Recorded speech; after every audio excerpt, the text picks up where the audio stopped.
What's going on, guys? Welcome back to another episode of Renegade Marquee on the Renegade Pop Culture Podcast Network. My name is Mike, and joining me, as always, is the streaming demon, Jacob. Hello. We've got Hayden. Hello. And making his Renegade Pop Culture debut, please welcome Drake. No, not that one. I wish, but how's it going? Good. I'm excited for tonight's episode because we finally get to talk about In the Heights after a year of delay due to, well, COVID, obviously. But before we get there, I do want to give a little bit of a shout out to another kind of movie musical, Bo Burnham's latest special, Inside. Now, did anyone besides me have a chance to check this one out? I watched did. it. I did. Sorry. No, you go ahead. I was just gonna say I watched it. I thought it was fantastic. I was already a pretty big Bo Burnham fan coming in, and honestly, I think this is his best special yet. I'll admit I haven't seen all of his specials, but I remember like I first heard of Bo back in his YouTube days, so like 2006, 2008. And I think that's something I really liked about this special, is that it kind of harkened back to his roots a little bit, while also him just kind of showing off what he can do by himself, locked in his guest house for like the entire year. And honestly, if this is what he came up with, like by himself over the year, imagine what he can do if he got the chance to like direct and write music for his own movie musical. How cool would that be? It would have been cool. You know, I haven't gotten a chance to watch this special, but I loved his movie 8th Grade, which was his directorial debut. That was actually one of my favorite movies of it, not just in 2018, but in the last decade. You know, that was just an incredible movie. It really was. I mean, anybody who's had a similar experience to that in middle school or even in high school could really relate to that movie. I for one, thought it was really touching. It was my favorite of the year when it came out. So I was pretty excited going into this one. I'm not sure if Jacob was at Ferris State during the time, but Bo Burnham actually did perform at Ferris State University during homecoming week. No kidding. Really? That's awesome. What year? Would have been fall of 2015, and it was a free show because it was homecoming. I barely just got admitted to Ferris when that happened, so you just missed the window. Yeah, that sucks. Yeah. I watched Inside about right when it came out, and I didn't quite know what I was going to get, and I was so blown away by what I saw, just how vulnerable Burnham made himself, and it was like also like really funny, but mostly like very sincere and touching and very emotionally involved, which I really have to applaud. And as a fan of his past specials, this one was really something special. Yeah, I mean, he really like tapped into basically what we were all feeling like over the past year. You know, a lot of these songs were if you took out like the comedic parts, like these songs would still all be bangers, especially probably White Woman Instagram might be my favorite. Yeah, I really like the 80s synth that was going on in all the songs. I'm not sure if Bo Burnham did the production himself, but if he did, kudos to him, because some of the songs were pretty incredible. In fact, I actually saved some of the songs on my Spotify, and I never do that with comedy songs. It takes a special talent like him to write comedy songs that are still like actually pleasant to listen to. And I'm on Wikipedia right now, just looking at the credits, and yeah, he did everything except for except for producing, that credit goes to Josh Sr. But like he directed it, wrote the music, did the cinematography, the editing. This is basically a one-man show. Mm-hmm. Just incredibly talented. So for those who don't know, this special is on Netflix, and the soundtrack was just released on Spotify over the weekend. And I wanted to bring this up now before we head into our main event, just because this special did kind of blow up, and I wanted to make sure we had at least some coverage. Any other final thoughts before we move on? I just think it was really refreshing how open he was about his own mental health. I think being open about mental health is important, especially in this day and age. And it was just really nice to see him be honest and out there, even knowing that this was going to go out and pretty much to the entire world. I'm not sure if I would be doing the same if I was in his position. So it takes a lot of strength to admit that you're dealing with some issues right now, and to be that honest about it in a public space is it's really great. I don't know what the right word is here. I'm just gonna, for lack of a better word, I'm gonna say brave, even though that sounds kind of corny, but yeah. I mean, it works. It applies. And honestly, those in our audience know how serious we take mental health around here. I mean, we even have our own mental health podcast. So yeah, that was the one I need to add. That was the one that really blew up for us. Yep, bit of a surprise too. Was not expecting that to be one of our most popular podcasts, but here we are. All right. I think now it's time for our feature presentation. So, In the Heights is adapted from Lin Manuel-Miranda's 2008 Broadway stage production. Although he's had this story since he was a teenager.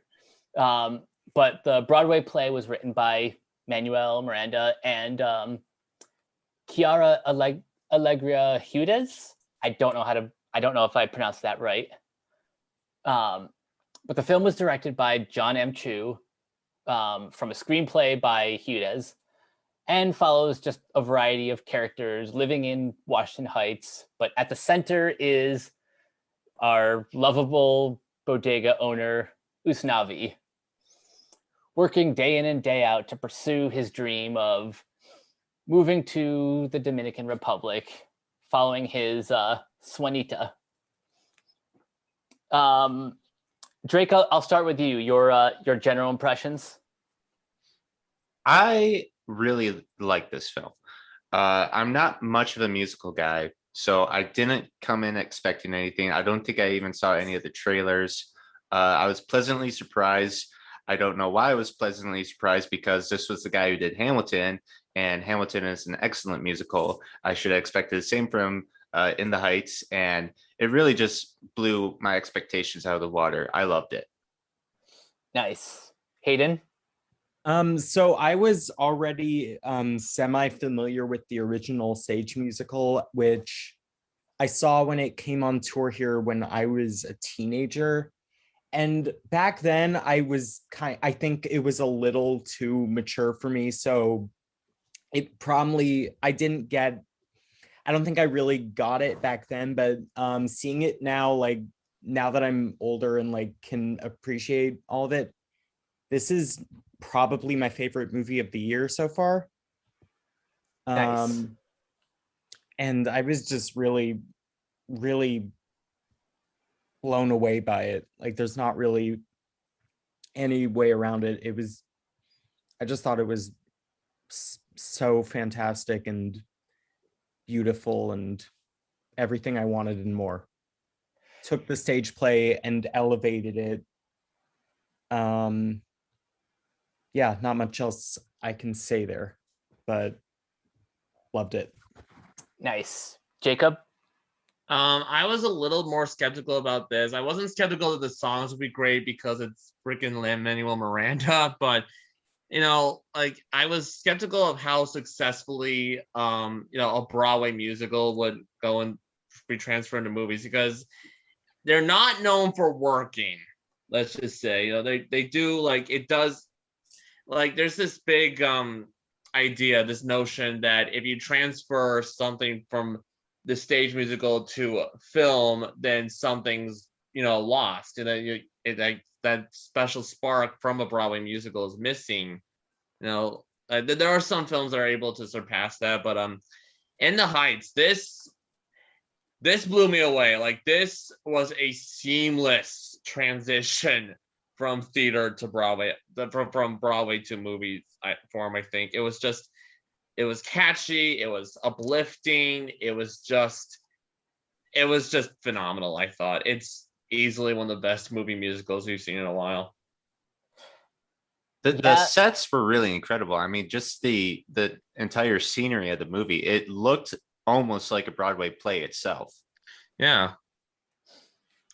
Yeah, I honestly agree with a lot of that. I think this is probably one of the best adaptations of a Broadway musical, in that while it's not a direct like a direct adaptation, because on, like, if they took the entire Broadway book, the movie would be like 4 hours long. So all of the changes that were made for the screen were for the most part, we'll get into details later, but generally speaking, for the most part, a lot of the changes that they made for the adaptation worked really well.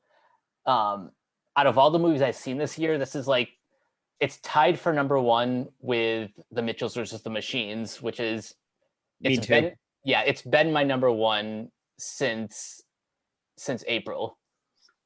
I think that's been mine too, actually.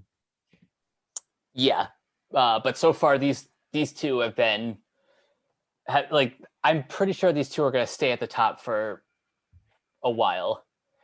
I was the same way. I was really deciding which I preferred more between this and Mitchell's.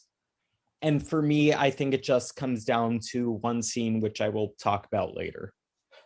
Yeah, we'll get there in a second, but for now, let's dive deeper into some of the casting choices, particularly our Usnavi, played by Anthony Ramos.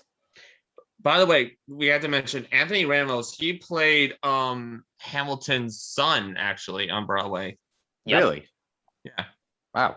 I didn't realize that, but I thought he did a fantastic job with Usnavi. And there was even parts where he sounded like Lin Manuel-Miranda when he was. I was just gonna say, singing. yeah, they cast him for a reason. Yeah. It's like I said, he literally played his son, so he was almost like the spitting image of him. Yeah, I don't think they could have cast him better, to be honest. I will go as far to say as I actually like him a bit more as Usnavi than I like Lin. And don't get me wrong, I love Lin, but I think what Ramos does is just very endearing and really got to the heart of the character. I'll say this. I think Ramos is a better actor than Lin. Lin is still a genius when it comes to writing music and writing lyrics, but the performance, I think Ramos gives a little bit more, a more believable performance. He really pours his heart into this role. And one particular number that really showcased this, the specific difference, is the Carnaval del Barrios scene. that, and I think the track before that are Alabanza. Those two really show really show how much he cares about this character and about the setting, about his community. Any other performances that really stand out to you? To me, it was Olga Morendez as Abuela, the matriarch of Washington Heights, essentially. Let it be on the record that I am on Olga Meredith's Oscar campaign now. I am the unofficial manager. So if anybody could, and if she does not get nominated for an Oscar, then I will be very, very upset. Just her performance in Paciencia y Fe is one of the most, and like combined with everything else about that scene, is just so, she and the filmmakers just have us in the palm of their hands in that scene, and they just grab us right where it hurts and like just make us feel every single emotion at once, and we feel it through her, and it's just spectacular. Just the highlight of the movie, in my opinion. Yeah, that was the moment that just completely wrecked me. And yeah, and for the record, she originated the role in the original Broadway production. That's right. Oh, that was her? Yep. And they got her back for the film, which I am so happy they did. It shows like how integral her performance was, that no other actress could do that character justice. It had to be her. Drake, are there any other performances that stand out? Not that any stand out, but I do like that Stephanie Beatriz from Brooklyn Nine-Nine was in this, even as a comedic role. I thought that was pretty fun. Carla. Yes. From one of the salon girls, yeah. Oh, that was great. Yeah. I love how in this movie they made Carla and Daniela kind of sort of a couple. And Daniela is played by Daphne Rubin Vega, who was one of the original cast members for Rent, right? Original Mimi. Yep. And she is fantastic. I love her. One of the songs I've listened to the most, like especially over the weekend, was Carnaval del Barrio, which is definitely in my top 3 of the musical numbers. Oh yeah, definitely, I agree with that. I know we'll probably all have Paciencia y Fe as number 1, but how about a top 5? What would that look like? Hayden, I'll start with you. Yes, my top 5 songs are: number 1, Paciencia y Fe. Number 2 is In the Heights, the title song. Number 3 is No Me Diga, which is the salon number near the beginning. I love the mannequins like just moving their heads. I thought that was a riot. I thought that was really fun. 96,000, and then Carnaval del Barrio. Nice. Are my top 5. Jacob, not necessarily in that order, but right. Yeah. Okay, no real order for me either, but my 5 favorites were No Me Diga, 96,000, Champagne, Carnaval de Barrio, and I believe, let's see, I think In the Heights, the title one. Nice. Drake? I'm going to be honest, I don't know the song names, so I couldn't tell you which ones were which, but the song that has been stuck in my head all day is In the Heights, the title song. That's an earworm that I've not gotten out of my head like at all today. Yeah, and for good reason too. So my top 5 in no particular order outside of number one. Number one is Paciencia y Fe. Number two is probably 96,000. Number three, Carnaval de Barrio. Number four is Blackout. And I honestly think I like this version more than the original Broadway, because the percussion in this is just out of this world. And number five is the title track. But really, I'd say all of these numbers, even Piraga, is they're all bangers. And not a bad track in the lot. No skips. As the now, which soundtrack do you think is better though, In the Heights or Hamilton? Ooh, that's a tough question. I'm gonna have to side with Hamilton personally. I think Hamilton I like more, but really it depends on what you're looking for. With Hamilton, you can listen to the entire soundtrack and get the complete story. Within the Heights, it's really just the music, but there are certain songs, there are certain tracks on there are tracks on both that I like about equal, but I think I like the experience of Hamilton a little bit more, even like at least divorced from like the actual show. I think Hamilton's songs were a little more epic. You know, they had they have more subtext to them. I kind of think. Yeah, I think that's fair. Yeah. Obviously, these two are going for different styles. There's a lot more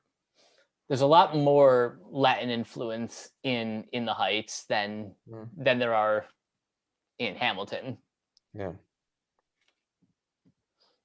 Oh, but speaking of which, I have to bring up one of my favorite Easter eggs in this movie. Oh, I think I know. Yeah.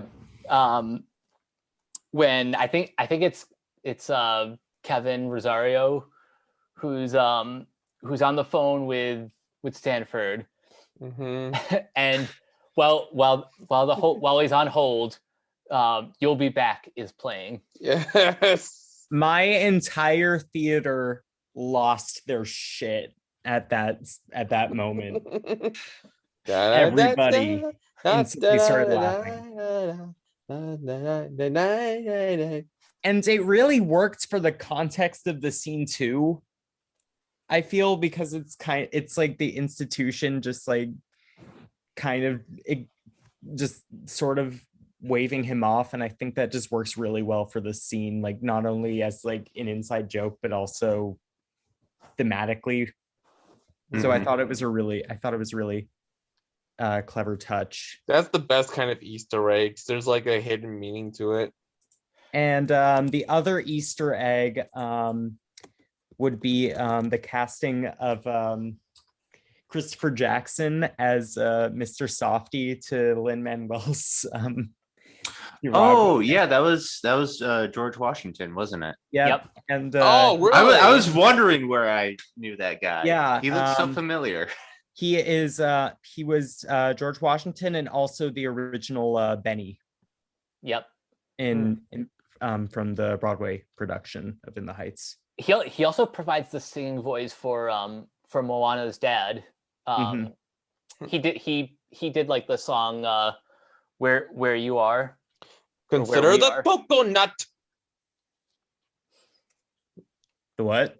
Consider the coconut. That's like from Where You Are. Yeah, I know. I was responding with the line, the follow-up line. Oh, I don't know what the follow-up line is. All I know is consider the coconuts.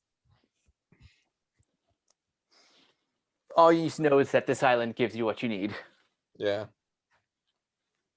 Didn't Lin Manuel-Miranda write the songs for Moana? He did. Yeah, he did. Interesting. Yeah, he's got a lot of he's doing a Disney one in November called Encanto. which is going to be starring Stephanie Beatrice. Really? Is this a animated movie? Yes, Yeah. it is. And there's also an anime movie on Netflix coming soon called Vivo, where he plays a monkey. Like who lives with an organ grinder. Yeah. So this year, Is Lin his year. Manuel-Miranda has 4 different projects he's attached to. Oh, Obviously, yes. we're talking about one of them. Vivo is the second. The third is he's finally making his directorial debut, adapting Jonathan Larson's play Tick Tick Boom on Netflix, starring Andrew Garfield. And then the fourth one is Encanto. So I want to dive into some of the added, the changes to the source material, particularly the framing device with Usnavi and the children. Hayden, what did you think about this as one of the, I guess, one of the bigger departures from the Broadway production? So at first, I wasn't quite sure how I felt about it. But as the movie went on, I accepted it a lot more. And I think it does tie in a lot better at the end than I thought it was going to. I think some of it is, I'm not going to lie, some of it's a little distracting at times. But overall, I thought it was an interesting change that worked overall. Yeah, it was one of those changes that, kind of helped make it a seamless transition, as I thought, because if he was just talking to the audience, that might be a little awkward. Like you're like, oh yeah, this is a Broadway play. All right. Yeah, that kind of takes you out of that.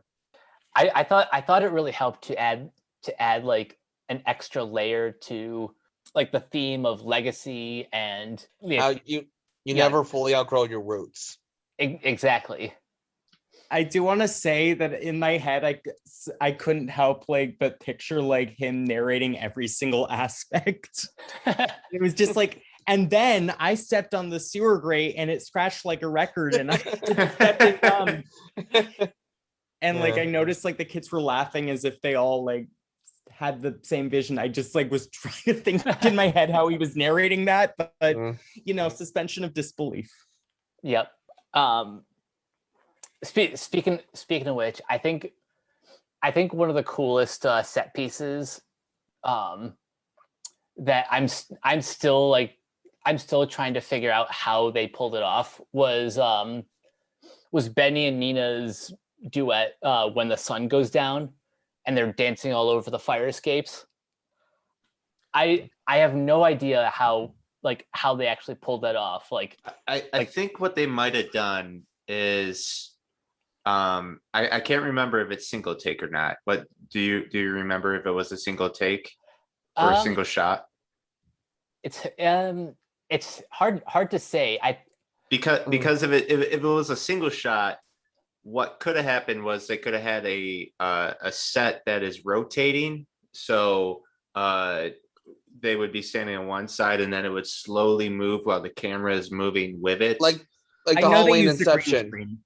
They did use a green screen to do that, which I kind of figured, but it looked beautiful. It really did. That and the 96,000 sequence are 96,000. I think those two are some of the coolest the coolest moments of very Busby Berkeley kind of style. Yes. Which again, I really appreciate how they made this a movie. It is definitively a movie and not just, oh, we're going to take the show and move it to screen and hope it works. It doesn't just take place on one street throughout the entire thing. Mm-hmm. I have friends that actually like lived on like this block, like a few blocks away from where they were actually filming it, so they were able to see some stuff for the movie, which I thought was like really cool. Just hearing like their experience, like seeing this show they loved being filmed finally. I would have loved to have just like been one of the extras on set that day. That just would have been so cool.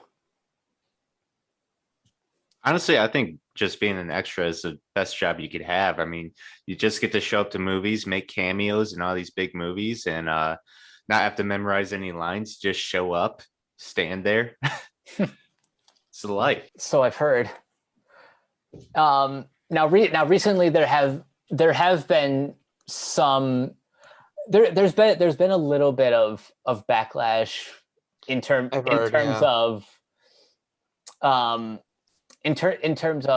like colorism, the lack of Afro-Latin representation.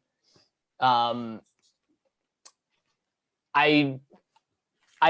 felt we had to at least address this. Only because it's starting to become a much larger conversation. Hayden, since you're more familiar with the stage production, has this always been a problem, or is this more of a film Twitter discourse?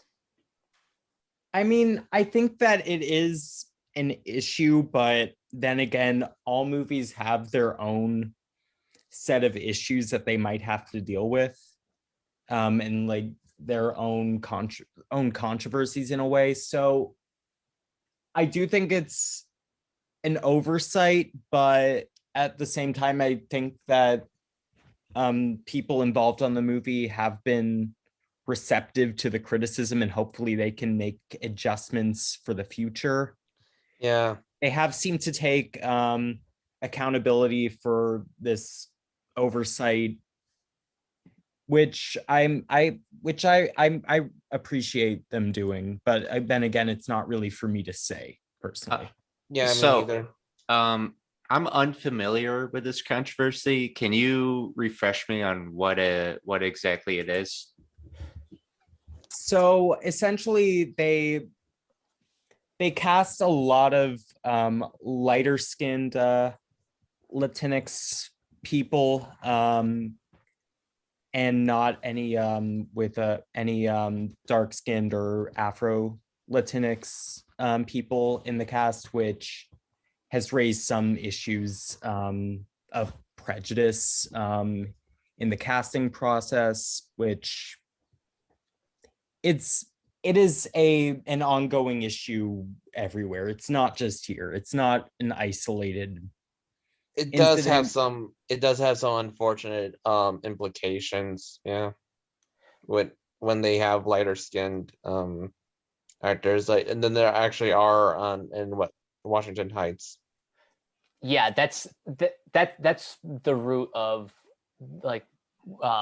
of this controversy, that the real Washington Heights is it has a lot it's a lot more diverse than this movie kind of makes it out to seem. And something I noticed, one of the a subplot that was cut from this film is what the tension between Benny and Nina's dad. How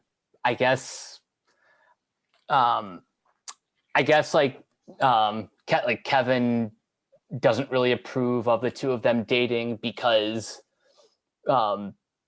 because they're interracial. How do you guys feel about about some of the subplots that were cut from this film. Like I'm of two minds, because on the one hand, it does bring a lot of depth to the characters in the show. But on the other hand, I don't know how much it would have. I don't know how much longer it would have made the movie. So I think there's definitely a balance of acknowledging that it kind of sucks that they had to kind of get rid of the subplot, but also I still appreciate the movie for what it is, and what it is I think did like very well. It could also be because they wanted this movie to have a lighter tone than the musical, and that tension might have brought it down a little bit. It's possible. I mean, one of the trade-offs of what we lost, well, like what we lost from Benny and Nina's love story, we gained with more development to Vanessa and Sunny. Like and also Nina's mom is actually in the original show. She's not dead like she is in the film, and she does have a character in a few songs. So her character also was cut out. Yep. Now this just kind of makes me want to watch the original Broadway. Yeah, I will say that, like, when I was watching this movie, I was thinking, like, I really want to rewatch the original shows from fresh eyes. And is there like a taped version of the Broadway musical? There is not a professional tape, but there is the wonderful world of slime tutorials that I may or may not endorse. I think there actually is a high school production that was shot professionally, and it's floating around somewhere on YouTube. But yeah, if you want to watch there is a way to find it. Yeah, I'm all about detail in stories like this, and I'd be down to watch that just to see all those subplots and characters. It would really help flesh out the characters and themes. Yeah, because I think another thing they cut out in the musical number Blackout, something I noticed they took out was, in the musical, once the power goes out, there's you hear a lot of looting on the streets, and I think because of everything that happened last year, or well, because of all of the racial tensions, they must have they must have rewrote that number to to give that scene a somewhat of a lighter tone, and B, keep it mostly focused on the characters, which honestly I think turned out for the better. I thought it was a little weird that the movie seemed to have a lot of build up to the blackout, and then when the blackout actually happened, not much seemed to happen outside of Abuela passing away. One thing about the blackout is that they constantly say, 3 days before blackout, 2 days before blackout. I thought that was like building up to something big, like, because a part of me kind of thought it was something having to do with gentrification, because they did bring that up. And like, oh, it's just like a big event, or then that, like, no, it was just a literal blackout. I think it's like the sense that after the blackout, they really did kind of come together for a common cause.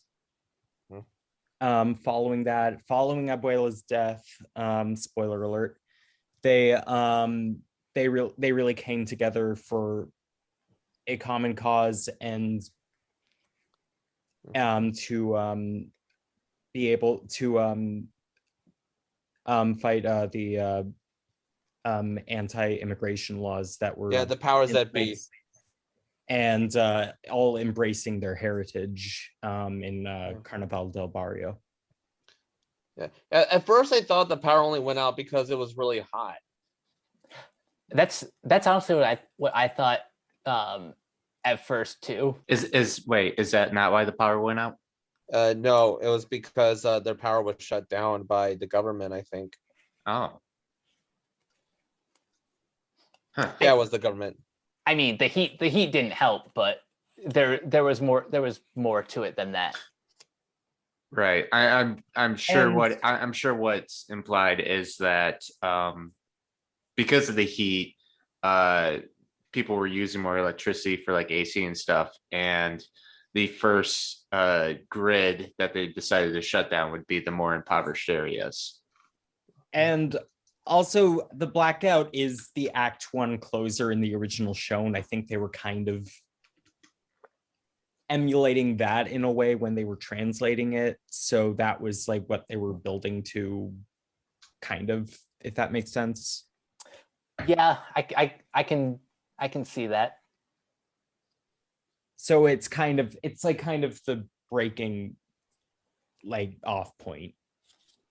One for a thing I lot kind of- of wish Broadway movies based on Broadway musicals would do more often is that they could just bring back the intermission. I wouldn't Yeah. complain. To really emulate the Broadway experience. And plus, some of us have full bladders. I think regular movies should have intermissions too. They were about to have an intermission for Avengers Endgame, I think. That would have been nice because what was that, like 3 hours long? Yeah, it would have been right. I'm pretty sure it would have been right after they go back in time and before they're in New York 2012. Yeah, I can't think of the last theatrical release that had an intermission. The last one I'm thinking of is not the theatrical run, but the roadshow version of the Hateful Eight.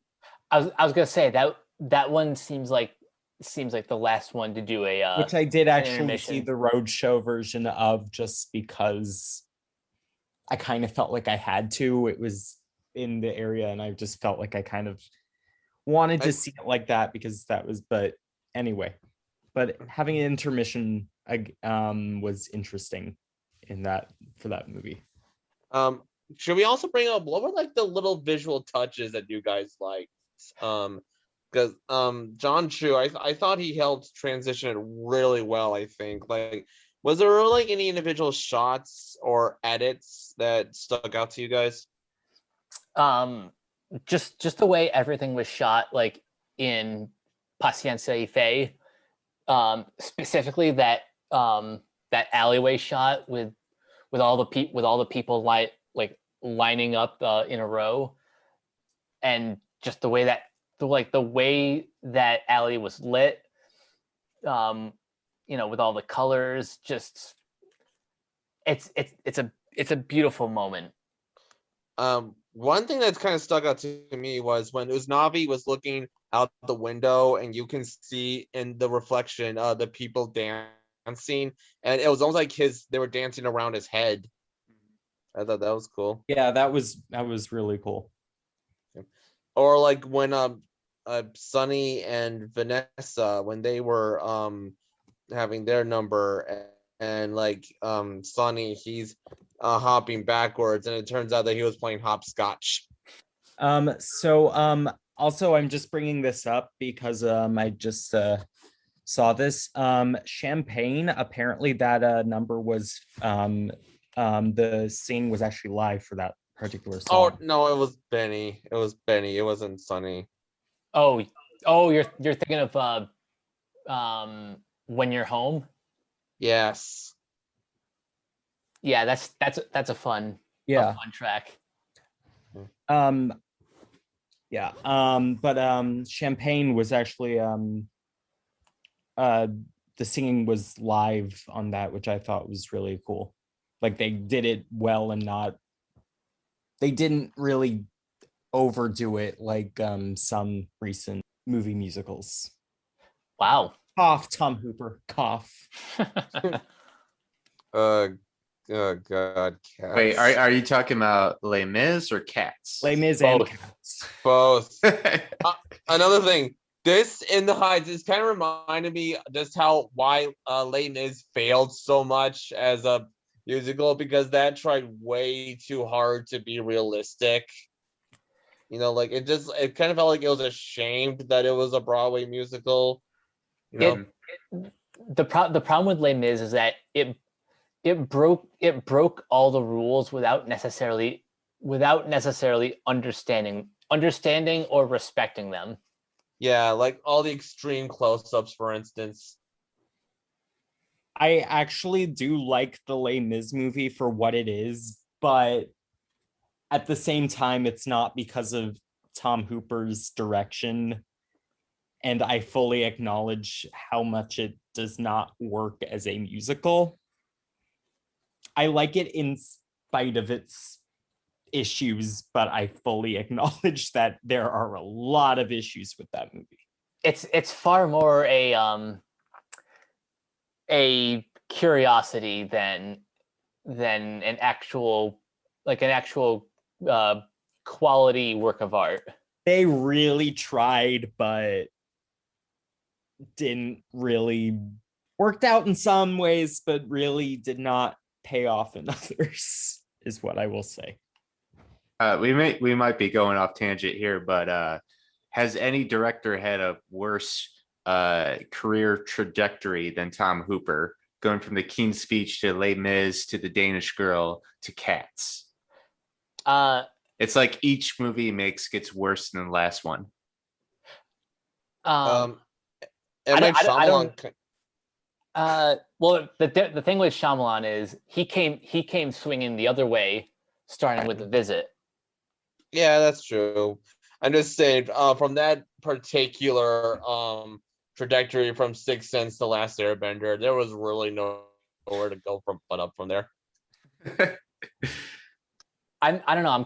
I'm hard pressed to think of a worse trajectory than Hooper's, because other directors who are quote unquote bad are either consistently bad or just generally inconsistent. Mm-hmm.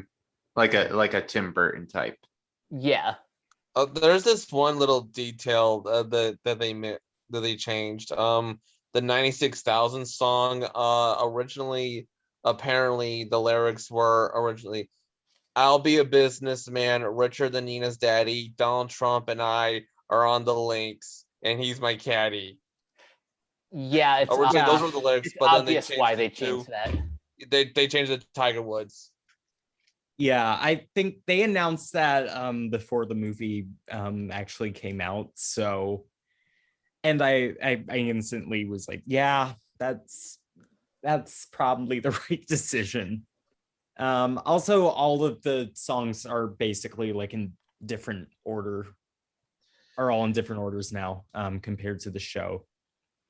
Like there was a decent amount of swapping for the order, but now real quick, does this movie take place today, or does it take place in 2008 when the original musical came out?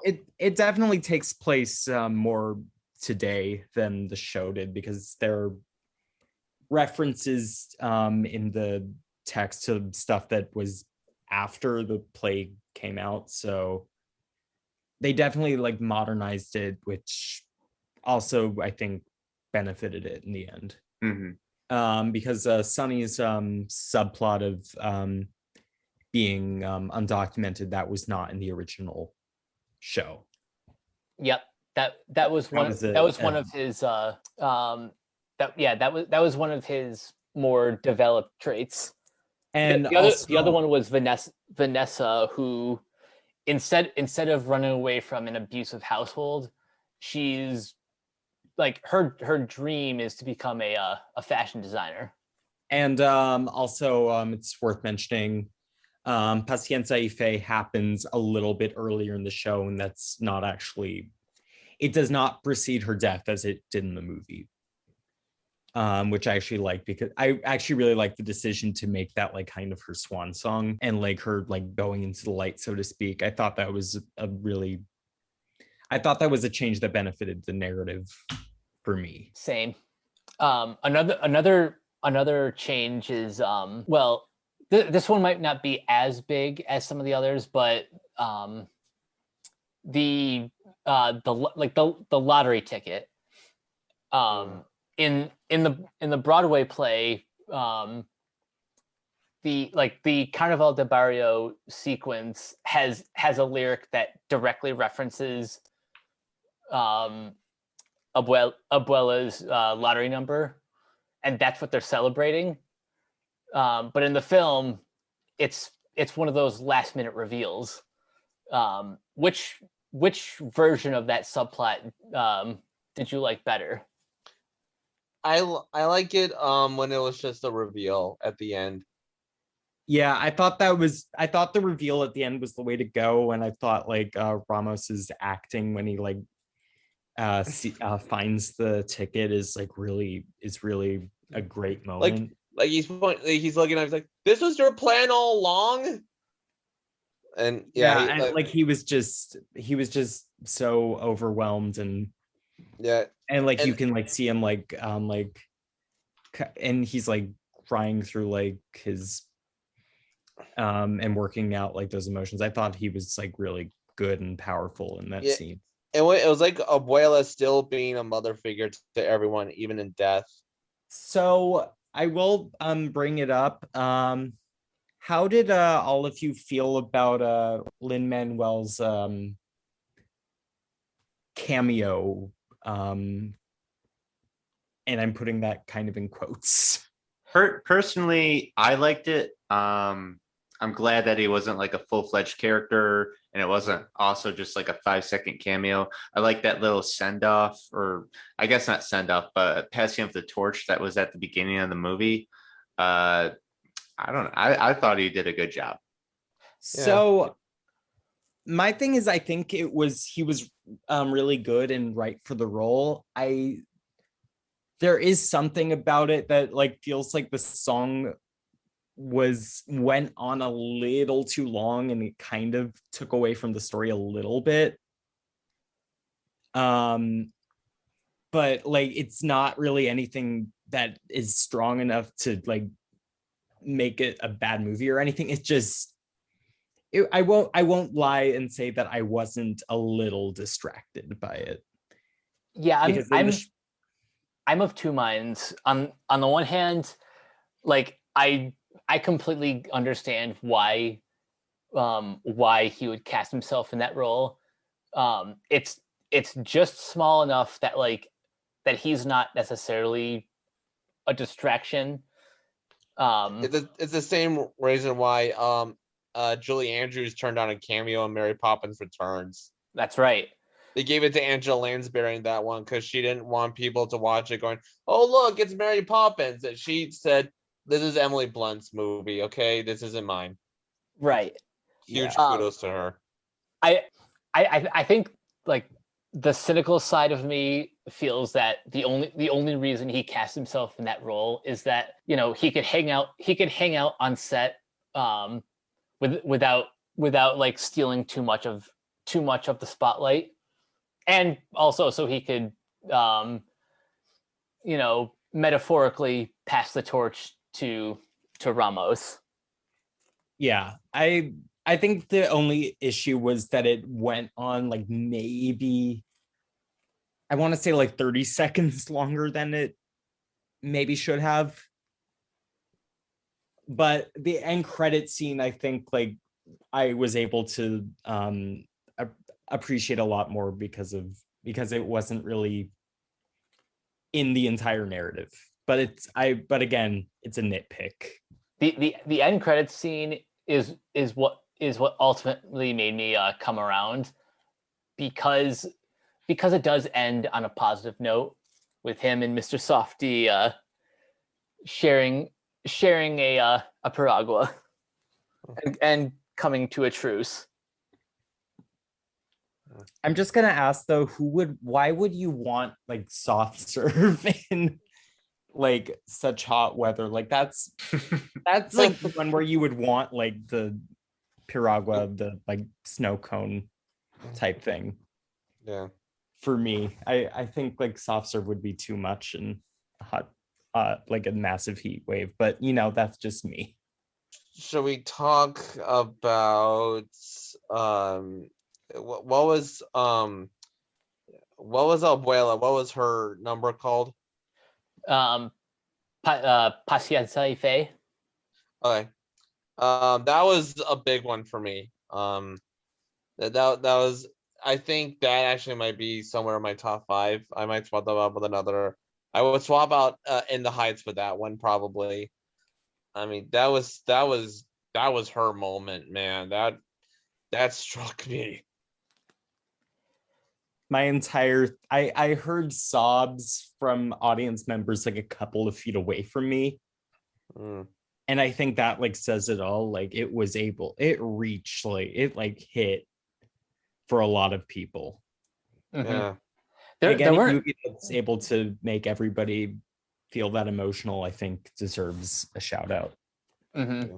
There weren't really that many people in my theater, but I could just kind of tell that once that number ended, there wasn't a dry eye in that theater. Well, because I just wanted to watch it at home. Honestly, I wish I kind of could have experienced that actually. And do I feel stupid for watching on HBO Max? Well, there's still time. Yeah, that's true. Also, I really appreciated. Normally, I wouldn't like this, but my audience was like very engaged. Clearly, very engaged with it. Clearly, a lot of big theater fans in my audience, because like they were clapping after like a lot of the numbers, which really made me feel like I was like seeing a live show again. Yeah, and that was there was just something about that felt like really. It felt like a little like, I guess, like community. It brought us all together because we share a common love for the material and the art form. When the entire theater claps, it's a special moment.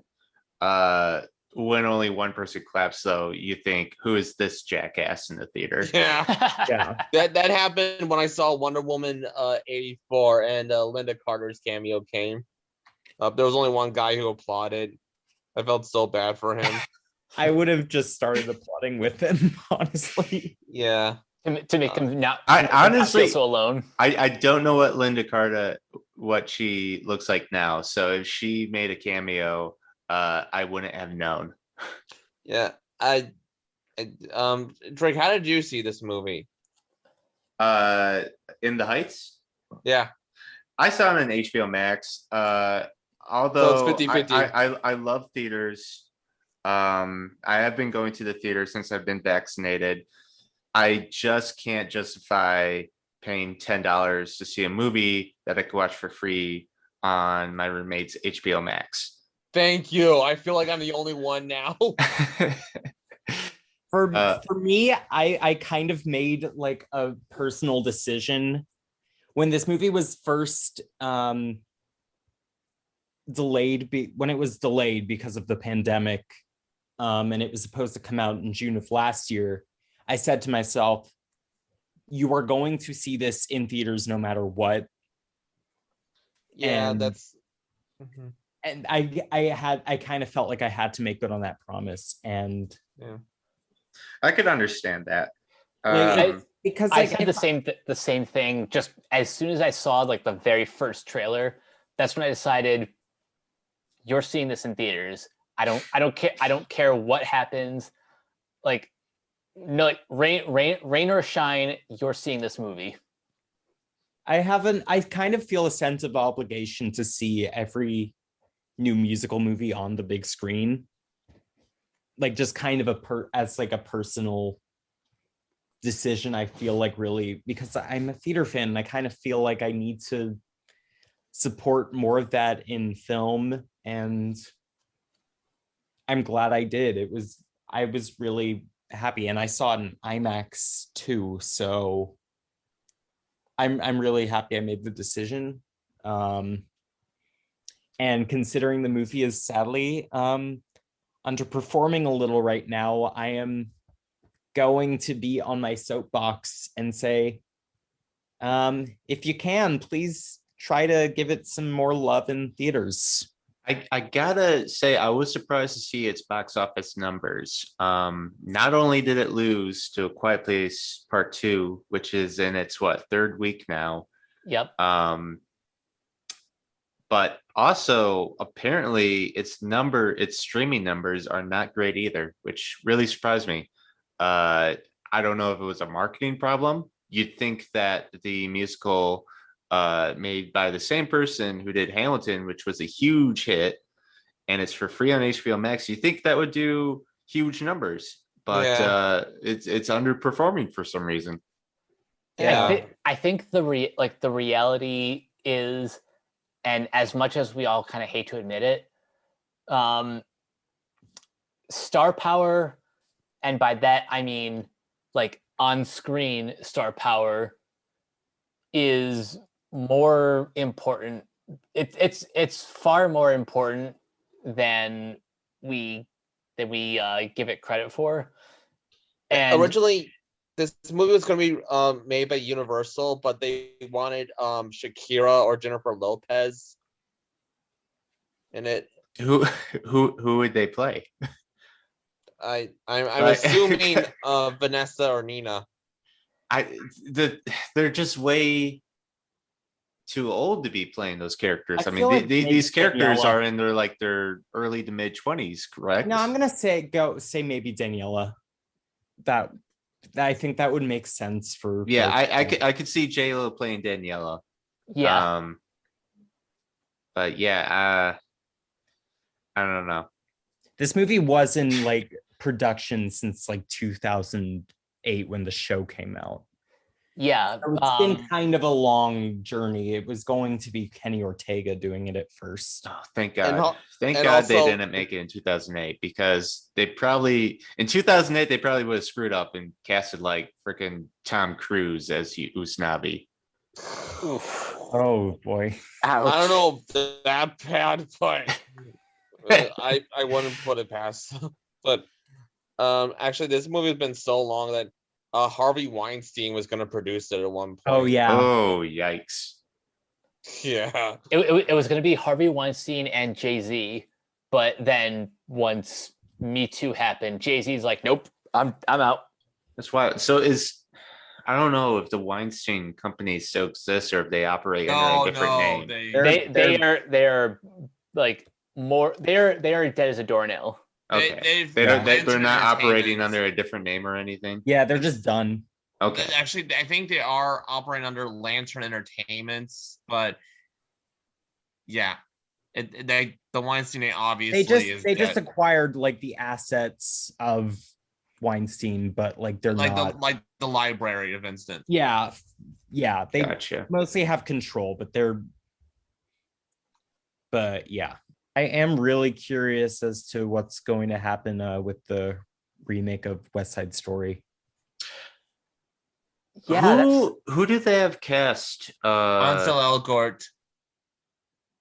Who plays I don't know the characters' names in West Side Stories, but who plays the female lead? Newcomer Rachel Zegler, who I think is gonna knock it out of the park. Okay. agreed. And she was also just cast in Shazam, the sequel to Shazam. Oh, nice. She's I was thinking about West Side Story a lot when watching In the Heights. Yeah, and they actually have Ariana DeBose, who is an Afro-Latina woman playing Anita.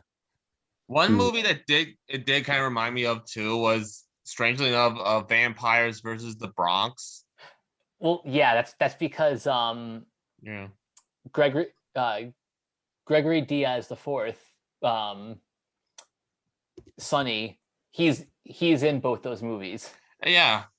Yeah, I see that now actually. And there's and that he's whole theme of standing up against gentrification and all that in Unity. yep.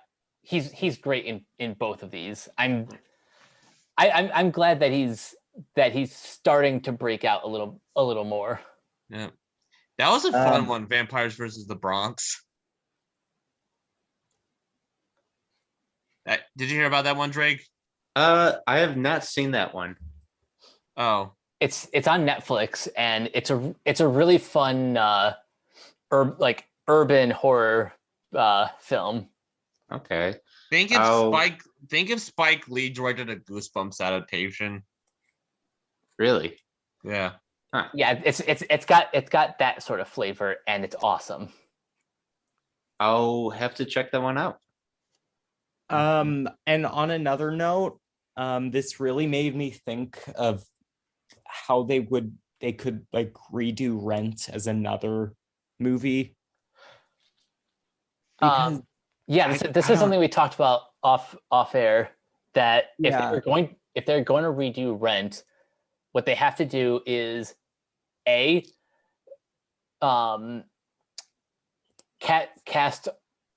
a bunch of unknowns, but cast them age appropriate. no actors like reaching their 40s this time,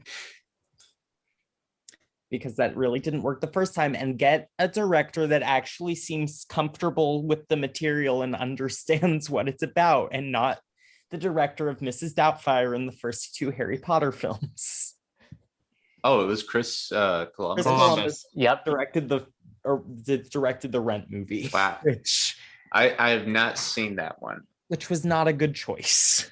Yeah, no. Not a good choice for that. I don't know if a Rent movie would do well right now, because I feel like Rent was very hyped at its time, but like a lot of that hype has completely fizzled out. Oh, it's very much a product of its time. My thing is, I don't think it will do well, but on the other hand, there's a part of me that's really curious as to like how they could redo it, like, and just do something that stands on its own and doesn't, because it really should have worked. It's a show that could have worked. It's not an unfixable work. It should have worked at least on a critical level. And we're like, people can like it as like a cult film, but like it does not work on enough as that in the missed opportunity. What they need to do is they need to find a new angle. Something I can't even think of like exactly what they need to do. Maybe lean in a little bit more into like the trans characters, or I don't know, something to improve upon the source material. In the Rent movie, were the trans characters, were they played by trans actors? No, it was. I thought not. There's also kind of sort of a debate with whether or not Angel is trans in the narrative, because the text itself doesn't really. The text itself goes kind of back and forth on like whether Angel is like trans or if she's just a drag queen. But I think maybe like now, like you could, a lot more productions are leaning more onto the trans narrative, which I think works for it, because they didn't really make a decision in the original. I think they could do that now. One more thing I want to discuss before we wrap up is, and I've been seeing this narrative going back and forth between musicals are alive again or musicals are dead, and it feels like we've been having the same discussion ever since I don't know. Like you can argue whether or not this started with Moulin Rouge in the early 2000s, or if we want to bring Disney into this, it was The Little Mermaid that brought back interest in musicals. Do you guys agree that like musical as a genre can neither be alive or dead? It just kind of exists as much as horror, as comedy, as drama. Yeah, I think it exists. I think, didn't people say the musical genre was dead when Cats came out? I've heard that go around, but well, Cats that was just a unique level of bad that I don't think many musicals can. If anything, it will stop musicals like that from being made, because it's like, why would anyone repeat the same mistakes that one did? Also, that one like came out at the time, like right before the entire like movie industry, like more or less like kind of shut down, so to speak. So I don't think it's really like fair to say like Cats like killed the movie genre any more than Cats killed the musical genre any more than COVID killed the musical genre. So I don't think it like that like any one movie can have an impact on the entire genre. It's not even like with musicals, because people thought the superhero genre was dead when Batman and Robin came out, and the year after that there was Blade. Yeah, and a couple years after that, Spider-Man. Yep, we have these conversations that just keep repeating, and they keep getting debunked. Like 9 times out of 10, it's just hyperbole. Every movie, I think every year has like, in terms of musicals, has like a musical that does at least pretty okay. There hasn't been like really any. It's a hard sell to make a musical, I think, for a lot of audiences, but it's not one that's a complete dead deal anymore. It's just something you kind of have to work around. But to say like one movie can be like solely responsible for that, I don't think tracks. Yeah, it's always going to ebb and flow. I don't think musicals are dead. If you were to compare them to the 1950s, where every other movie was a musical, then yeah, I guess you can make that argument. But musicals are always going to have a niche audience. Like musicals it's like the rock genre. You can't say that rock is dead, even though that rock music is not going to be played on top 40 radio. A musical is not going to be the biggest blockbuster movie of the summer, but it's still going to find its audience. Yeah, it just finds new life in other ways. Exactly. To repeat something I said on Twitter, musicals are basically cinematic matter. It cannot be created nor destroyed, only transformed. Brilliant. And on that note, I think that that's a wrap on this episode.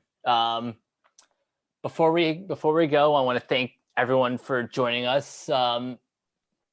Drake, where can everyone find you online? I'm not very public online, so I guess you can look me up on LinkedIn. That's about it. My Facebook and my Instagram and my Twitter, that's all private. Sorry. No worries. Hayden, where can everyone find you? You can find me on Twitter at Hayden. Whoops. You can find me on Twitter at the Hayden Wilder, or on Instagram at Hayden Wilder. And Jacob? You can find me on Facebook and Twitter under Jacob Crable, Krehbiel. I also have my own Letterboxd account, Streamin' Demon, and I'm also part of the Renegade Pop Culture Facebook group. Oh yeah, I forgot about Letterboxd. Yeah, look up Drake B on Letterboxd. It's just Drake with a B. Nice. And you guys can find me on Twitter at Captain K42. You can check out my quick thoughts on letterboxd.com/CoachK42. You can find me in all the various Facebook groups just at my name. You can check out Renegade Pop Culture on Facebook and Twitter at Ren Pop Culture. You can also review us on Podchaser, listen to all of our podcasts on Anchor, Spotify, Apple Podcasts, wherever you listen. And last but not least, everything can be found at renegadepopculture.com. Need an escape? So do we. That'll do it for this episode of Renegade Marquee. We will catch you guys later. Peace out. So long. Bye.